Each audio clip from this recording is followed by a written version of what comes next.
starring Andrew McGinnis, Matthew Basgall,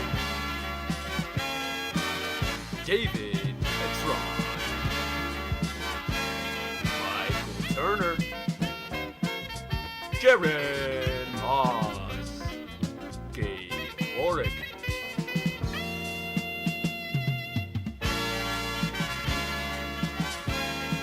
Brooke Merchant. Live and Local was not actually live, only live during shooting. Hello, welcome to Live and Local, where we are local, but we're not really live. I am this week's host, Andrew McGinnis, and our other hosts are behind the cameras helping me put on the show. Today, with the recent celebration of Veterans Day, we turn our attention to those who serve. World War I came to an end a century ago on November 11th, 1918. On that day, Germany and the Allies agreed to an armistice, or a short cessation of fighting, and marked the completion of what folks thought was the war to end all wars. World War I came to official close with the signing of the Treaty of Versailles on June 28, 1919. To honor those who served, President Wilson marked the 11th as a day of remembrance. Originally called Armistice Day, the celebration was meant to focus on World War I vets. However, by 1954, it was changed to Veterans Day to include others who had served in the intervening wars. It was officially made a legal holiday in 1938. The day was envisioned to include business suspensions and community celebrations. To symbolize those who fought, poppies were displayed on the National World War I Museum and Memorial in Kansas City. The poppies' significance stems from a poem by Lieutenant Colonel John McCrae called "In Flanders Fields." The Peace and Remembrance display ran for 9 days in recognition of the 9 million soldiers lost during the war. The massive moving light installation showed more than 5,000 poppies and alternatively presented photos, videos, and information about the Great War.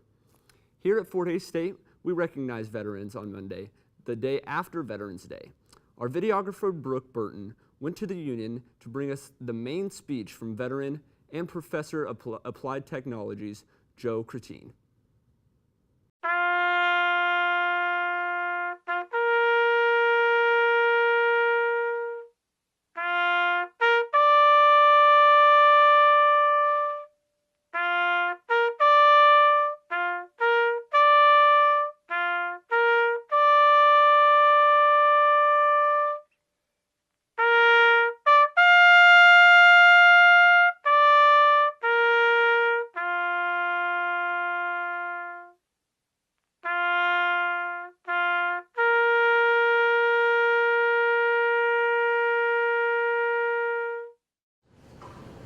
It's true, I enlisted in the United States Air Force in November of 1971. I was discharged in September of 1979 after two, what would I call, hitches in the Air Force. I guess that makes me a Vietnam era veteran. I did not serve in Vietnam. No boots on the ground for me. I did my tour as a variety of different jobs. I was a percussionist in the Air Force Academy band, and more specifically the Air Force Academy Drum and Bugle Corps. And we played change of command ceremonies all around the world. We played internment ceremonies at the cemetery at the Air Force Academy when pilots were shot down and they were deemed worthy of being interred at the Air Force Academy Cemetery. And those were some of the toughest duties I've done at that time. We played noon tunes, supper tunes, and breakfast tunes for the Air Force cadets so they could learn how to march toward the chow hall. In a later enlistment, I re-enlisted as and trained as a bomb navigation systems technician aboard B-52 aircraft. But later on, I was assigned to Lowry Air Force Base, where I became an instructor and learned how to teach using the instructional systems development method developed at Ohio State University. there were very few times that I felt that I was in harm's way during my enlistment. Those times included aging aircraft, malfunctioning aircraft, in which the band was considered to be cargo. And I remember landing at the Air Force Arizona football game, or actually landing in Tucson, Arizona, in support of the ASU Air Force football game that weekend. And we didn't land at base ops. We landed out in the middle of the runway somewhere. They just put on the brakes. We got off the aircraft as fast as we could because there was a malfunction. We learned later that day that aircraft was going to the boneyard just outside of Tucson, so where it was going to be scrapped. So just a few hair racing things like that, but never in harm's way. Right now, I feel currently called to serve as a member and chaplain of the Casper J. Middlecoff Post 173 American Legion here in Kansas, here in Hays, Kansas, along with several other people, about 300 and some odd members of that post. And we are currently looking to build a new facility.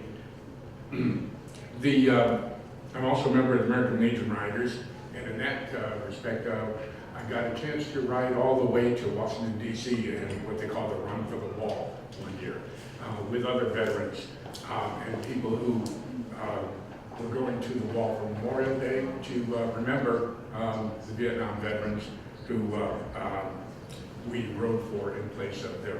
I had never been to the wall before. I had been to the traveling wall, but going to the original wall was something of a emotional thing. I remember tracing the name of a man who dated my sister off the wall, and remembering the guys that he enlisted with, the buddy system they called it. Of that buddy system, only one person survived that enlistment. So, and they were a variety of Air Force and Marine, Army and Marines. And to this day, I can never get a hold of him and contact him because he does not want to be found. I'm also a member of the local Voiture, which is 48 caretakers of the Merci boxcar. You notice I said that in French because it is the boxcar comes from France. It is a thank you to the men and women who served in World War I and World War II. It's called 40 and 8 because the boxcar can hold 40 men or 8 horses. If you get out to the Veterans Park out there off of 13th and Canterbury, you will see that it's not very big. It's been recently redone, and you can take a tour through the boxcar. I can't see how they could put 40 men in that boxcar. I just can't see it, but that's what they used to do. That boxcar was housed here at Fort Hays State University for a number of years by the old Forsyth Library. It was moved to the American Legion Post grounds, and then later this past year moved to the Veterans Memorial Park out there and refurbished, both inside and out. It is a living museum inside and out. For me, this day means a day of honor and remembrance for those that have served and gone before. Watching Saturday Night Live the other night, there was a veteran on there who, with an eye patch, and just got recently elected, and he had a little something to say. And I've heard it before. It is my mantra. I want to never forget. You can always say, thank you for your service, and we hear that an awful lot. But we don't hear, I won't forget.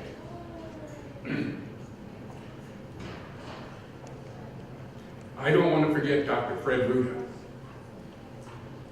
or should I say Sergeant Fred Ruda. Unlike myself, Fred was a boots-on-the-ground Vietnam veteran. He did his duty, and he came home to find his wife, Cheryl, and the life, which included many years, right here.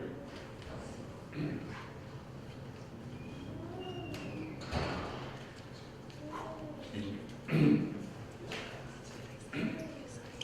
I don't want to forget Sergeant Larry Canada. He was an instructor with me at Lowry Air Force Base. I don't know if he had spent some time in country like Fred Ruda, but I do know that he was a troubled man.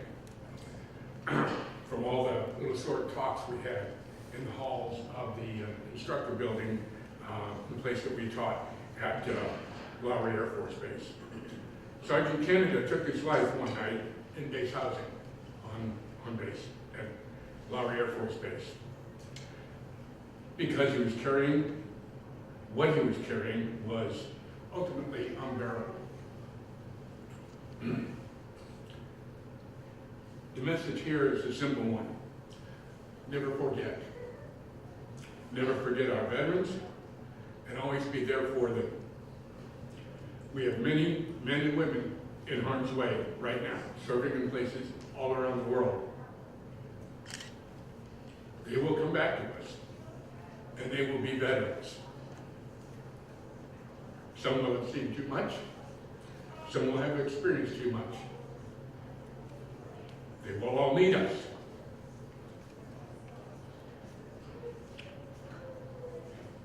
And I will say to them, thank you for your service. I will never forget. Thank you.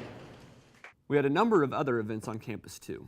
The Military Friendly Committee created a banner with the local names that hung at the ceremony and Sunset Lounge. The Student Veterans Association sold t-shirts at the football game just before Veterans Day. And at any time, you can go to the quad and visit the plaque installed to honor those who lost their lives in the Vietnam conflict. As we commemorate veterans, it's important to remember what they struggle with once they come home. Our reporter, Haley White, met with veteran and child's author, Seth Castle. He talked to her about her personal experiences with post-traumatic stress disorder, or PTSD, and why that inspired him to write a children's book about parents dealing with it. Thanks for joining me, Seth. And first off, I want to thank you for your service. So what helped you decide that you wanted to enlist? Well, I suppose at that point in my life, you know, I didn't have a lot of direction. I wish I could say that it was a higher level decision of patriotism or something like that, but it really wasn't. You know, at that point in time, I had to figure out a way to pay for school. The recruiter was really fantastic, and you know, when someone tries to sell you that you get to go blow things up, you get sold pretty easy when you're like 17 years old, so it was a pretty easy decision for me. And if you could wrap that whole enlisting process up in just a few words, how would you explain that? Oh wow, it's a big one for a few words. I'll do my best. I'm a teacher, so I talk for a living. You know, I enlisted back in 1998, and that was pre-9/11, so it was very different than it was today. You know, I enlisted in the Army Reserve, so probably even another level removed from what we see today when we think of enlisting, either reserve or active components. And it was just, for me, it was just a way to pay for school. And so I enlisted in 98, and I went to Fort Knox, Kentucky, and I completed, you know, basic training. I went to Texas to do my advanced training. I came back actually here to Hays, Kansas, and I started college here at Fort Hays. And after a few semesters, Fort Hays and I decided that we should discontinue our business relationship together. And they were more under that understanding than I was, but it probably is what needed to happen. And it wasn't too far after that September 11th happened, and that changed, you know, the course of my life, just like it did millions of other Americans. And actually in January of 2002, my unit left. I went to, when we left, you know, it was very early in the war, obviously, and they didn't even tell us where we were going or how long we were going to be there. It's just our order said between 12 and 24 months, and it was kind of open-ended. And we went to the country of Qatar, and I was there for a couple months, and I ended up going forward to Mazar-i-Sharif, Afghanistan. I was augmented the Jordanian army, and there was a field hospital that they operated there that I was a part of. We were there till September of that year, and we came home. And I kind of fell back into some of the older habits I always had been doing in my life. Wasn't working out so well, and I got enlisted. I had just enrolled in school to kind of get things going again, and we got called up again for what we now know was the invasion of Iraq. It was only 4 months after we had gotten home, and my platoon actually crossed the Kuwait-Iraq border only 16 days after the first ground troops had entered the country. And when that happened, when the invasion of Iraq happened, it happened much faster than really anyone thought. And so our mission and what we were going to be doing and where we were going to be doing it consistently changed. And we were at several operating bases throughout southern Iraq. And what ended up happening by May of that year is we had ended up in Mosul in northern Iraq, and I was with the 101st Airborne in Mosul for all of 2003 and till about April of 2004. Then we came home there. I continued my career in the military. I got back into school. I met the woman that was going to be my wife, and we cohabitated, and that kind of helped me make better decisions, I guess. I served as a platoon sergeant here in Hayes, and then I was accepted into the Army's drill sergeant program. I spent 5 years down at Fort Sill, Oklahoma as a drill sergeant, and then I would get promoted through the ranks there, and then I was promoted to the rank of first sergeant, and I ended up at a unit in Des Moines, Iowa, where I would ultimately retire at in 2014. So as you said, in 2004, you returned home from your second deployment. Is that when you began to notice issues arising regarding PTSD? Looking back, yes, I would say that. I was probably in denial. I definitely was in denial for a long time about that. And you have to remember, like in 2004, that really wasn't a topical conversation that people had. The resources that are available then are not the resources that are available today. So it was very, very different. Like looking back, like I can tell you exactly where I was standing in the house that we lived in the first time I ever felt something physically, and I didn't know what it was. But like I still remember that day, and now I know, what that was. And things went on for a long time. I was just in denial, and then things started to slip beyond really to the point that I wasn't in control anymore. And that's when I ended up going to the VA and seeking some help through a vet center they had in Wichita. That's where I lived at the time. And that's really the process of seeking help and admitting that I wasn't able to handle everything on my own. Really, that was a very hard step to take, but I'll tell you, like every piece of my life is better today because I was able to take that step. So the struggles you did face led you on to write Why Is Dad So Mad? A book about PTSD and military families. I'm sure your main objective was to help your children gain a better understanding about what was going on. Were you surprised at how much your book did take off and was in the homes of many other families? Yeah, like you said, I wish I could say that I did this for the higher level purpose. I was looking for something to help my kids, and the book is very much written towards my family. I probably could have done a better job of making it more general than I did. But the idea was it was a tool for my family, and I knew there was a need for this. I knew that it could, but we all have good ideas that we think, hey, this really could take off and be something big, but that rarely happens. And I ended up funding this through a Kickstarter campaign, and the Kickstarter campaign ended up as a Kickstarter staff pick, and because of that, a producer at NBC News found it, and they actually flew to Hayes and did a story on it, and so it was on NBC Nightly News with Lester Holt, and that was the tipping point. That's how everything changed and how it ended up, actually being able to be the tool that it has become for so many military families. I can't help but think you aren't done when it comes to helping other families. So what's next for you? Oh man, that's a big question.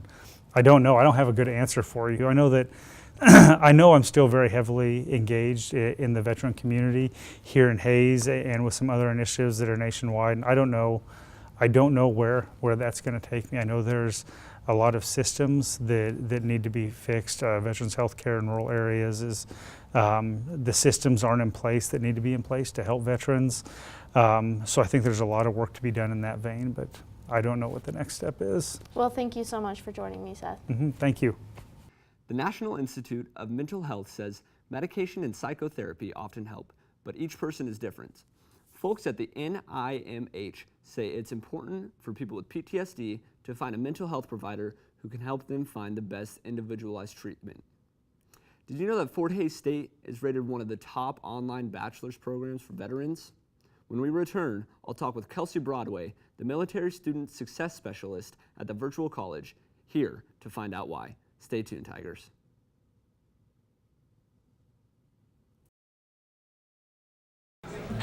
Put the keys down, Kevin. But I'm gonna drive home. There are several warning signs present that you shouldn't be driving. I guess I have really been looking for love in this dating app. Yep, I'm definitely gonna call a ride home.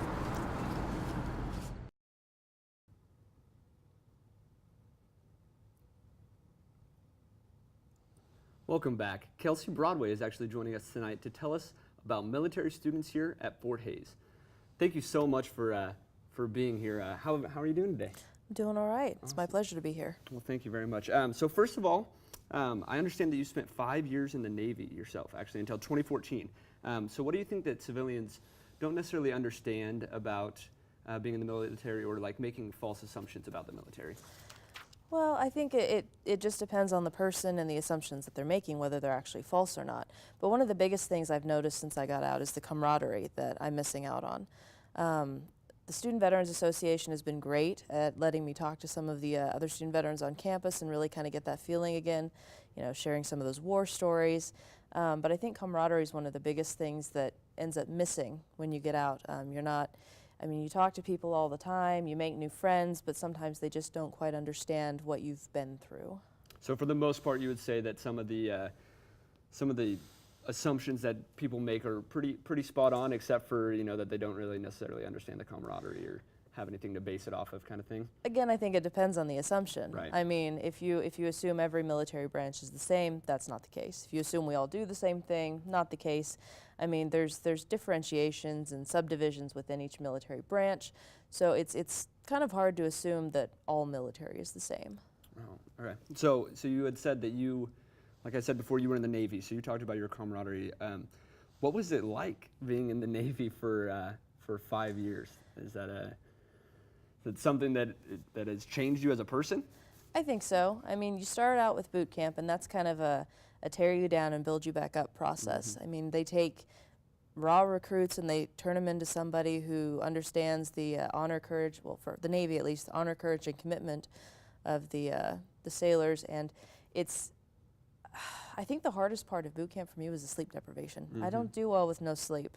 But then after that, I mean, you get out and you do your training and you go to your first command or your first unit or squadron or whatever it is based on your job, and you meet a whole new group of people who you're going to end up spending several years with, working, sometimes living together on deployments.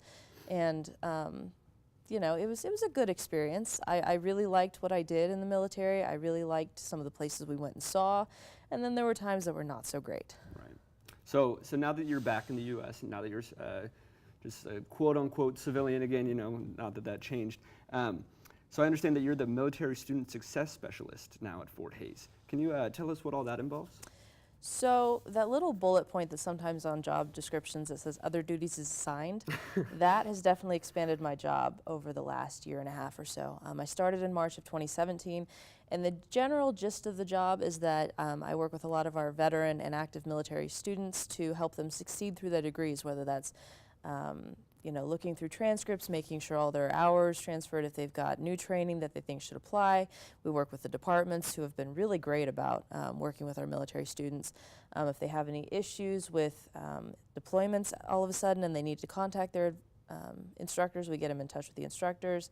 We work with some financial aid issues. We also have people who specifically work with our GI Bill students and specifically work with our tuition assistance students. But just any general questions, I go out and I do recruiting events. I work with other departments on campus with policy for military students, new programs and projects. Seth Castle and I have been working on some new initiatives that I think are going to really help some of our military students too. Well, that's awesome. So So kind of branching off of that, are you working with other schools, or is it mostly just Fort Hays? Do you work alongside with other schools, or is it mostly focused on Fort Hays? It's mostly focused on Fort Hays. Obviously, we have other people working through the virtual college on transfers, different articulations for that, different options, because a lot of these military students come in and they've already been to schools, Right. either on their base or just somewhere else in their career. So we want to transfer in as many of those hours as possible in addition to their military experience. Awesome. So you had said a little bit about kind of getting tied into a college coming out of a military base. So the GI Bill, of course, it helps many veterans pay for an education. So can you tell us how the GI Bill actually works? So how that works is it's based on the amount of time you served, and usually it's served honorably. So for me, I served 5 years, so I got 100% of my benefits when I got out. It's 36 months of paid benefits, paid tuition, and then you get a housing allowance and books on top of that. And that's paid per month you're in school. It's prorated depending on if you're a full-time student, part-time student, and all that. There's a couple different versions of it, and recently they just changed the legislation that the post 9/11 GI Bill is moved to the forever GI Bill, which changes the amount of time you have after you get out to use your benefits. Okay, so that makes a little bit more sense to me now. Obviously I haven't been in your shoes or in anybody that has been in the military shoes, so that does help me. That does help explain it, though. So recently we've seen, though, that Wichita State has been in the headlines because of paperwork backlog related to the GI Bill. The Wichita Eagle reports that more than 100 student veterans are still waiting for those benefits, but the university has hired new people to fix that issue. Are there any of those issues here at Fort Hays, or is the paperwork problematic for the university in any way? So, I mean, paperwork is paperwork. I talked to our VA certifying official, and we've been watching this because we knew that the VA was going to be having issues. They changed some of their policies. They knew there was the potential for a backlog to happen. I just don't know that they were, big VA, I don't know that they were prepared for how intense it was going to be. I mean, it's all across the nation. Wichita State might be in the headlines, but they are not the only school. We are not aware of any hardship financial cases here at Fort Hays. However, if students didn't get their paperwork turned in on time, they could still be facing some issues. Just when you submit your paperwork to get it certified with the VA, you should always plan to have at least a month in advance ahead of classes. Okay. If you do it anytime before that, it's hit or miss whether you're going to have that first payment in time. And that's not on schools, that's on VA and how many students they have come in. The first-time students take longer to process. Obviously, personnel transition at a university would affect that possibly, but Right. I don't know what Wichita State's story is. I mean, big VA knew they were going to have a backlog, and I think that's probably a lot of the problem right there. Well, and I think it's true for outside of just the GI Bill as well. I think if you look at just financial aid for regular students, Absolutely. if you send it in a month before classes, or 2 weeks before classes start, it's gonna take a while for paperwork to get done anywhere. Absolutely. So I don't necessarily think it would be limited to that, but I just wanted to make sure. So I know you're not only working with military students at the virtual college, but you also serve as the advisor for the Student Veterans Association. So what does that association do, actually? So we're kind of in a rebuilding phase. When I took over the job, we didn't really have one stood up. I mean, on paper there was a Student Veterans Association, but we had no members. So over the last couple years, we've been rebuilding, we've been adding new members, just trying to get the word out that we are out there. Part of the reason that I like it is the camaraderie. Talking to people who've been in service, who have war stories, or just, funny stories about being deployed, because there's always a few of those. But that's part of it, is the camaraderie of the group. And then we're there to really help other student veterans or military people if they have questions about how to go through the educational process from someone who's other than a staff member.